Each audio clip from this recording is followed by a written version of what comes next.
ఏపీలో సీఎం జగన్ పరిపాలనలో విఫలమయ్యారని మాజీ ఎమ్మెల్యే సుగుణమ్మ ఆరోపించారు. రాష్ట్ర ప్రజలు జగన్ని అసహ్యించుకుంటారని మండిపడ్డారు. ప్రభుత్వ ఉద్యోగులు, కాంట్రాక్ట్, అవుట్సోర్సింగ్ ఉద్యోగులు వైసీపీ సర్కార్పై తీవ్ర ఆగ్రహంతో ఉన్నారని తెలిపారు.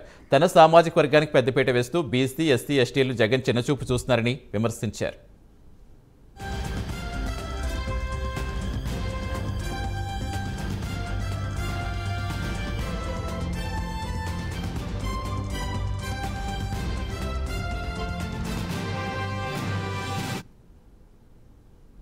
నిన్న చూడటం జరిగింది. రోజు పేపర్లో వీరి అవినీతి పాలన పైన అధికారులు కూడా కుమ్మక్కయ్యారు అనే దానికి నిదర్శనాలుగానే నిన్నటి రోజున మరి చదువుకోనటువంటి కార్పొరేటర్లు ఎవరో మరి ప్రజలు వేశారంటే వాళ్ళను క్షమించవచ్చు. మరి కార్పొరేటర్గా ఒక ప్రజాప్రతినిధిగా ఎన్నికై ప్రజలకు ఆదర్శంగా ఉండాల్సింది పోయి మరి ఓట్లు వేసి వాళ్ళు ఎమ్మెల్సీ ఎలక్షన్లో మరి మేము హెచ్చరిస్తూనే ఉన్నాం. మీ మీద కంప్లైంట్ ఇచ్చాము, మీది దొంగ ఓటు, మళ్ళా కనుక మీరు వేసినారంటే తప్పకుండా మీరు క్రిమినల్స్ అవుతారు.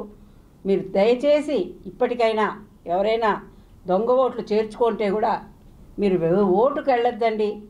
ఇంతటితో అయినా తప్పుగా తెలుసుకొని మీరు విరమించినట్లయితే మీకు బాగుంటుందని చెప్తే కూడా పెడచెవిన పెట్టి కార్పొరేటర్లే 4-5 వెళ్ళి ఏం చేస్తారు మీరు, ఏం చేయగలుగుతారు మీరు అని చెప్పి మా విధానం ఇదే, దొంగ ఓట్లే మా విధానము అని వాళ్ళు నిరూపించుకుంటూ వస్తే ఈ రోజున మనం చూసాం. ఎమ్మెల్సీ ఎలక్షన్స్లో 2 చోట్ల మరి రీపోలింగ్ జరిగి అక్కడ అధికారులను సస్పెండ్ చేయడం జరిగింది. నిన్న చూడటం జరిగింది.